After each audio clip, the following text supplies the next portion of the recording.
You're listening to the Never Heard of It podcast, a Night Shift Radio original. Every week we bring you the good, the bad, the weird, and lesser known streaming movies. Hit subscribe for new episodes every Thursday and Sunday. So Willow finished up. So the Willow series, we were divided on this one. We were. Because you really enjoyed the series. I was not enjoying the series. Willow's wearing a denim jacket. Willow's wearing just like a denim jacket. I think it's really important to know. And she runs into two people wearing denim jumpsuits. I just saying, like, it's just cotton, man. It's just cotton. Okay, it's all denim is. Yeah, but they look like denim is a type of canvas, basically. They were like cowboys in the middle of this like fantasy, like European style, like medieval style world. And all of a sudden it's like two cowboys sitting in, having a fire next to their log cabin. And you're like, what are you doing here? I loved them so much. And I thought that they were done dirty. They were just a delight. All they were trying to do was have their afternoon repast. And they were arguably the best characters in the entire series, and were done dirty with their very, very short screen time, to the point where I don't even remember their names, and that makes me sad because I loved them so much. Yeah, I mean, they had just like a few minutes of screen time. They were in like a third of an episode at best. Yeah, but I mean, they were very anachronistic, which again, this was my complaint about Willow, is that Willow set a precedent for what the movie looks like, feels like, the movie, of like how the music is, like the way people talk, the way people dress, that sort of thing. And then we get to the Willow series, and it was kind of like they were like, we don't need any of that. And then they went off and did all these things that were like, but that doesn't make any sense, Like that'd be like somebody carrying around a sword in the middle of the Top Gun movie. You'd be like, why are you doing? Why are you carrying this? Like, this doesn't make any sense. So here's how I'm going to push back on that, though. Think about how long it's been since the Willow film aired. Premiered. Think about how long. I mean, like been. Almost 40 years. Yeah. And also think about how, like, not necessarily that much time, but a significant amount of time similarly has passed in universe between the film and the series. We're talking only like 18 years. They imply that it's close to 20-ish. Right? Yeah, because it's however old Laura Dannon is. That's how many years have passed, because she's a roughly just shy of a year old in the movie. But like we don't get any actual ages. They leave it a little ambiguous. But a lot of shit can change in even less than 20 years in any world. So things being a little bit wacky and like having changed in universe, to me, isn't as like jarring and weird as you're making it out to be, especially because this is an IP that was taken straight out of the 80s from assholes like us that grew up in that time and loved this thing, and it is being updated and put on a modern streaming service, arguably geared towards much younger people of like a generation removed from us, which I would say unsuccessfly. Maybe, which is I don't have any stats. I don't think you're neither wrong do on that. I don't know. I mean, I just saw an interview with John Kasdan, who is the guy that is the showrunner for this, and he was talking about his hopes for season 2. Yeah. So who knows? I am a bit concerned. They left us on a cliffhanger, which I kind of expected, and I am a bit concerned that season 2 will never happen, because that just happens so much. It makes me mad. But yeah, it is hard to gauge whether or not the younger generation vibed with this series. It's hard to gauge whether or not our generation vibed with this series. I loved it. I loved the ways that they updated it. I honestly I didn't even, last time you pointed out the anachronistic music, I didn't even notice that, to be totally honest. Really? I guess that's funny, because that was a huge thing for me. I was like, what the fuck is playing right now? Like, it was very, through me. I'm so, I guess, accustomed to modern music being used in series regardless of the time period at this point, that didn't stand out to me. Whereas at the time, I think it would have. And I think the last time that it really was jarring to me, and then after that, I just kind of gave up on the entire concept of caring about whether the music matched the time period, was Gatsby. when like they dropped like a Jay-Z track or something like that, and I was like, well, this is weird. Yeah, but you know what? That was but they did that from the get go. That's like I said, that's the only reason why I have a complaint about this is because the original Willow movie didn't do that. The whole movie, not the credit scene, nothing. So when it happened in the series, it was weird. It was like Rings of Power is a really great example. You know, like we watched 6 Lord of the Rings movies, you know, Hobbit, Lord of the Rings movies, all of them, you know, music from the time. If Rings of Power dropped a modern song, you'd be like, what is happening? It to me was the same thing. I was like, why, what are we doing this? Like, we've established a world. Why are we playing modern music in it? The big difference there is that, like, realistically, in the grand scheme of how film and television works, there was almost no time that passed between the Lord of the Rings franchise, the Hobbit trilogy, and Rings of Power. We're talking like a handful of years, whereas it was between like 10 years or Willow, something. between Willow the film and Willow the series, like you said, it was like close to 40 years. It was basically like, you know, that movie came out when we were kids, and now this series is out, and filmmaking techniques and like the people behind the show, like all of the decision makers, we're talking like an entirely different group of people. So of course different decisions were going to be made. And so like, again, like it didn't surprise me. I didn't notice it. It didn't bother me. If anything, when done well, I think that adds to my experience of a film.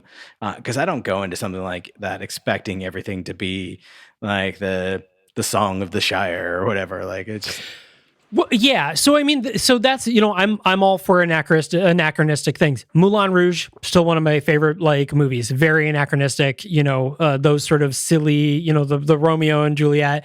Like Yes. I'm all for that. It's just it was weird because I watched the Willow movie the week before Willow aired, and then I went and watched Willow, and I was like, this doesn't feel like the same thing at all. And I think that's what threw me because I was like, I expected a continuation of theme. But they didn't, they changed the theme, but it was just like they used the characters, but completely changed the theme.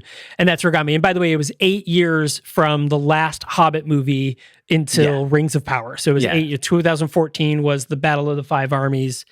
Rings of Power is 2022. So again, in the grand scheme of things, that is almost no time, just considering like how long it takes to get a show like that greenlit, to get everything assembled, to do production, post-production, et cetera. Like, basically half of that time was probably just getting to like filming the first episode, just getting the license to do Lord of the Rings things. And like the thing is, like, let's be honest with ourselves. Like, Willow was a fun movie, and you know, we both rewatched it. I think it holds up really well, but it is still, despite everything, a George Lucas property. And you know well my stance on George Lucas. He doesn't know what he's doing, and he's bad at it.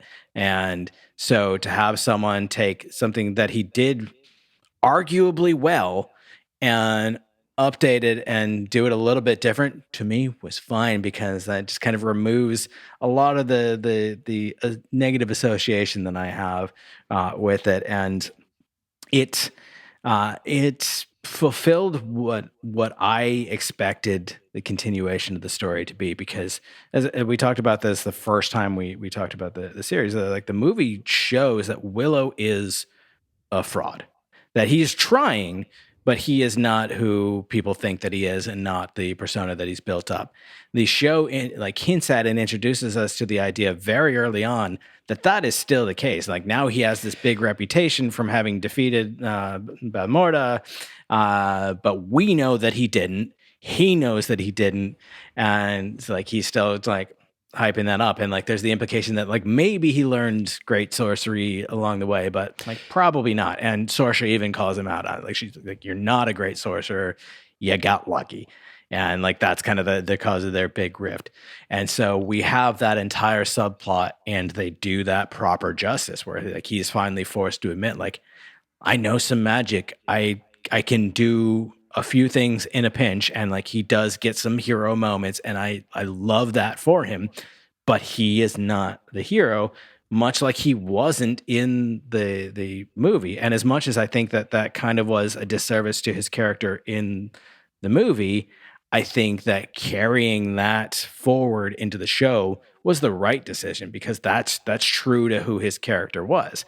And I think getting to see Alora become a great sorcerer and like come into this power that was foretold early on was really fun to watch, especially because like as the show's starting out, like it's still hard to tell, like was the whole point of the prophecy that like it was self-fulfilling because people believed it, that it led to Bev Morda's downfall because she tried to prevent it, or is there actually something special about Alora?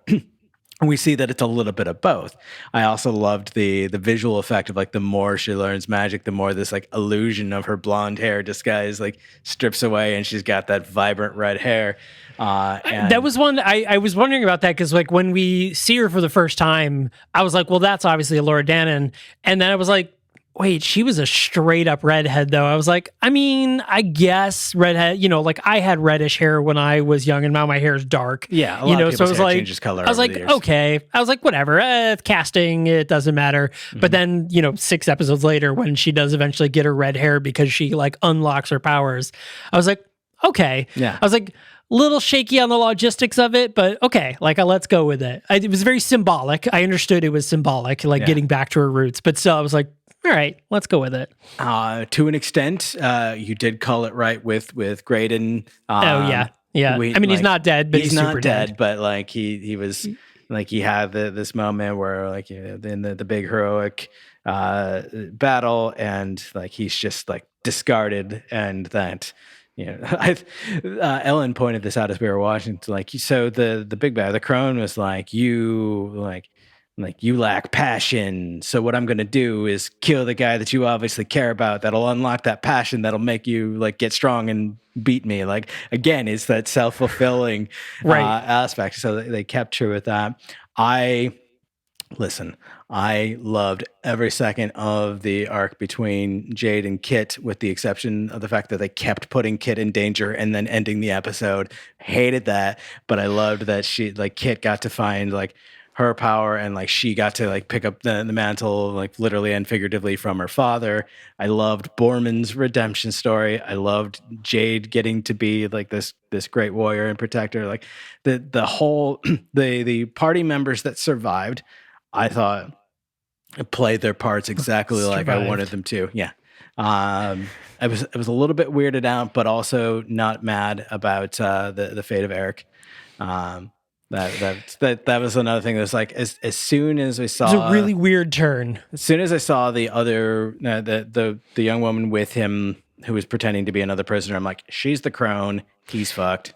Yeah, I mean, I think a lot of like Graydon dying, quote unquote, was kind of a very obvious like plot point. Yeah.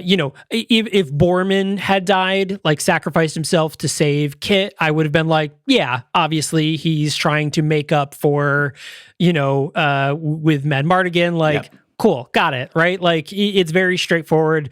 I was severely disappointed with the majority of the series, but the last episode was the best episode of the series. I tied it together nicely. I think, so like you talked about like Kit and Jade, I thought it was very like pandering and annoying. Like, I actually didn't like their relationship because I was like, it felt so forced. I was like, we get it, but like you're trying to make it feel like this like long lost, like, unrequited love thing. But I'm like, yeah, but it's not that. Like, they could just be together, and that's not a struggle. They have their own separate. Well, they have their own separate struggles, and adding this onto it just felt like they were trying to make it be this star-crossed thing, and it was unnecessary. Oh. And I was like, they could just be together, but have their own separate things. Because that's, what I said in the last time we talked about this. It was like, they took a thing and then they just kept adding another thing on top of it, more characters and another thing and another thing. And I'm like, you already have a really good thing. Like, Kit or Jade ending up being the long lost daughter or sister of this warrior tribe. I was like, why? She already is a great warrior. Like, why did we have to have this whole episode? It doesn't change anything about who she is. She didn't like get to this tribe and then learn to be a good fighter. She was arguably the best fighter in the group already. Like, that was the whole point of her coming along, because she was a great warrior. And I'm like, why are we adding this on? You're adding on a plot point that you didn't need. She already was good, and you're trying to like make more reasons for us to be like, yeah, you're so good when we already thought she was. I am wondering if there is intent for there to be more of a payoff to that, because obviously, like, Borman is close with the leader of the tribe leader, the Death Dealers or whatever they were called, and now we know that Jade is part of that, and like that realization of her being family is what eventually gets them out of a jam. So like that kind of makes sense, but yeah, it does feel like it was left a bit hanging. So I'm curious about that. But the tension between Kit and Jade and the will they won't they and everything, like, to me, it pays off so well when they finally do kiss for the first time. It was great. I loved it. They kissed in episode 1. That's why I was like, no. She makes out with her in literally episode 1. She straddles her on the bed. She kisses her for a really long time and leaves. And I'm like, we got our payoff episode 1, 30 minutes into the show. So that's why the rest of the film, I was like, why are they doing this? Like, geez, I don't know. Are we going to hold hands? I'm like, you have literally already made out on a bed for like 5 minutes. Like, it was a whole big ordeal. Why are we doing this? Will they, won't they? You already did. I'm pretty sure it wasn't as big of a deal as you're saying, because I don't remember that at all. And I would have. Go back and watch episode 1. It was like, I'm talking make out level kiss. It wasn't just like here's a kiss, okay, I'm heading off without you. It was like a tongue and everything. Like, this was not church tongue, right? That's a wedding singer reference. Adam Sandler movie. Yeah, this was not church tongue. Like, they straight up are making out while she has straddled her on the bed. Episode 1. That's why the rest of the time I was like, I don't understand why we're doing this. Like, it is apparent they are together. Like, it is obvious to the audience as well as them, because she wasn't like, what did you do? She was like, this is great. This is great. Let's keep doing this. And then she's like, you're going to leave, aren't you? And she's like, yep. She's like, well, obviously I'm coming with you. And I was like, cool, great. They're just going to be together. And then for some reason they weren't. And I was like, I don't know what we're doing. Well, it's obvious that they're supposed to be. But they should 100%. I am all for the relationship, but they like made it more complicated than it needed to be. They introduced it in the first episode, resolved it, and then we're like, but we're going to keep toying with you. And it's like, why? It's like watching two people have sex and then being like, oh, are they going to get together? Like, we just saw it. I mean, that's still a valid question. That was the implication of episode 1, that they had been doing it the whole time. So, I did watch something. Well, new is a relative term because it's been out for like a year and a half or so now. But I found something that was like totally quote unquote new and original and not based on a beloved property from our childhood. Okay. Have you seen Solos on Prime? Mm-mm. So it's a like 7 episode anthology like solos, series. like Han Solo solos. I mean, not related, but like how you spell it. Yeah, Solos. SOLOS. Yep, Solos. Which is palindrome. It is an anthology series, 7 one-off episodes that we've only watched the first episode so far, but it seems to be loosely like interconnected by the idea that there are like human-driven stories involving like a sci-fi universe, some form of technology. So the casting. Yeah, exactly. I mean, that's the format of this show feels like what we want to do with that, or like some of the other projects that we've talked about.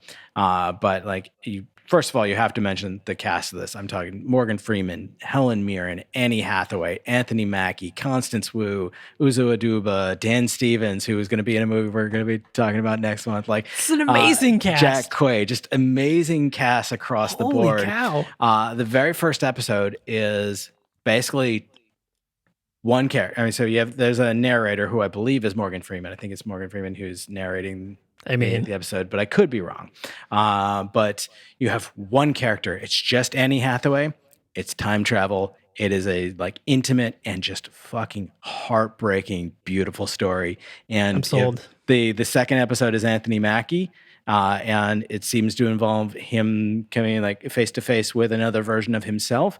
And I'm already here for it. If the rest of the episodes are half as good as the first one, it's going to be a pretty amazing series. So I'm looking forward, and hopefully next week we'll be able to talk more about it. I will definitely listen. If you told me nothing else but just the cast, you didn't even tell me the name of the series or the show or whatever. You were just like, hey, these people are in a movie or in a thing, I'd be like, why are we not watching it right now? Right? Why are we doing this podcast? Like, I'm going to go watch that right now. That sounds amazing. That sounds awesome. Yeah. And you said it's on Prime? It's on Prime, yeah. So Solo's on Prime. Okay. It's a Prime original miniseries. Yeah, I had seen it, and apparently I added it to our watch list one night. I must have been heavily medicated at the time because I didn't remember it. Yeah, but Ellen pulled it up. She's like, "This looks interesting. Oh, you added it to the watch list." I was like, "I don't know. I guess we should watch it then." I guess past Breeze says we have to watch it, so we're watching it. Yep. Oh, that's spectacular. Yes. All right. Unfortunately, I did watch some things that are based off our things beloved from our past. Go on. I watched 2 movies recently within the past couple of weeks, and both of which are based off of Dracula. Oh. So the first movie I watched, which was a couple of weeks ago, was The Invitation. Okay. And The Invitation is a young woman, takes a DNA test. Very funny.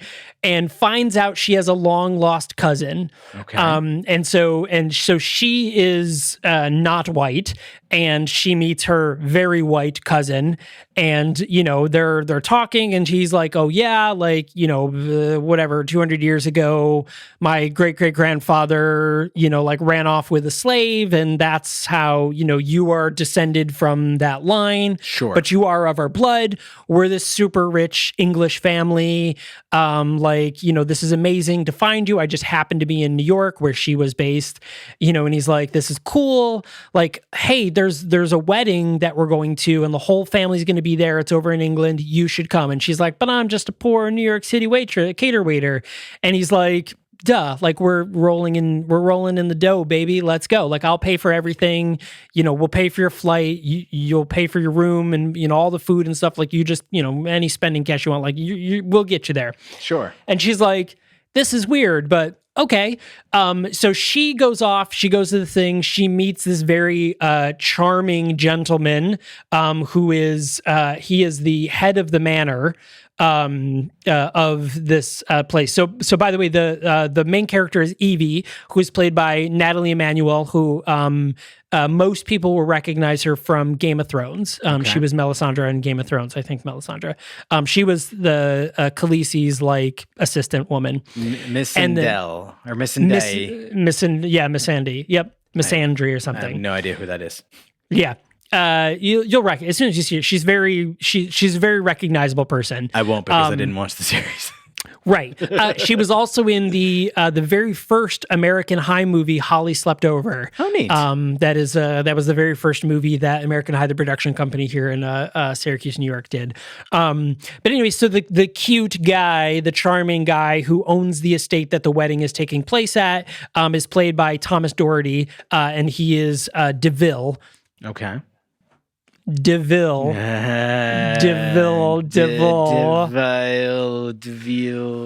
Devil. I got it. Okay. Jeez. Wink, wink, nudge, nudge. I get it. So he's charming and he's like, schmoozing her up, and he's not related to her by blood. She even asked that question because I was kind of concerned at first because he was like, she gets to this place and there's all the cousins, and she's like, there's all the cousins. And she's like, wait, we're not cousins. He's like, no. I just own the place. I know the families. That's all. It turns out he's Dracula, and he only has power if he marries, drinks the blood of 3 very specific families. One of the family members killed themselves, so they needed a female bloodline. She's the last of the female bloodline. Blah, blah, blah. Dracula. She, of course, wins the day and becomes a Dracula fighter. It was a great plot, poorly executed, but vampire sexy enough that it's worth the watch. Okay. So The Invitation, check that out. I think it's on HBO Max or something. I don't know. It's somewhere out in the world. Maybe it's on Netflix or something. But then I also just watched the other night House of Darkness, Okay. which stars Justin Long. Now, for those of you guys that recently watched Barbarian, Justin Long plays the exact same character. And it's basically, Justin Long meets up with a young lady. She takes him back to her place, which is this huge mansion. And her name is Mina. Oh, wink, wink. Wink, wink, nudge, nudge. So her name is Mina. She takes him back to her place. They flirt a bunch. He like it implies that he wants to, get. I'm trying to pull it up so I can get the rest of the people's names. Kate Bosworth. Playing Mina. Yeah, so it's Mina, and then all of a sudden we meet her sister Lucy. Oh, because that's Mina Harkness from Bram Stoker's Dracula, who her best friend's name was Lucy. Yeah. In this, and then they also meet up with Nora, and basically the whole movie is spent with them toying like psychologically with Justin Long, and you get the payoff in the end of the movie. Here's where the invitation in this was a little different. So the invitation actually why these were kind of the same. They both toy you along where you're like, it's happening, like you're waiting for the moment, and they do it at the very last minute, and it's like a ta-da, and that's like the big climax, the end of the movie. But both of them do it in a very different way. Whereas the invitation, I feel like, a lot happens once she finds out who he is, like a whole lot happens. But with House of Darkness, it's the end of the movie. Like, it's happening, and then as soon as it happens, like credits roll, the end of the movie. But it was very psychological the whole way. Yeah. I liked House of Darkness only because you are like, any minute now, like the whole movie, and then you get the payoff, and you're like, great. I didn't like Invitation as much, but I think if you're a vampire fan, it's worth the watch anyways, but it's really bad in a lot of the scenes. Like, it is really bad, arguably. And that's like the ending of the movie is the worst thing I've ever seen. I watched the end of the movie and I was like, ooh, no. No. Like the last scene of the movie. That's a pretty bold statement because I know a lot of what you've seen. Yeah, I know. Right. I have terrible taste. But yeah, no, the last, like, it's not like a big scene, but it's the very last scene of the movie. You're just like, oh, cringe. What are we doing? Like, please stop.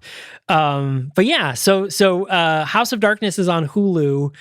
The Invitation, I'm pretty sure, is on Netflix.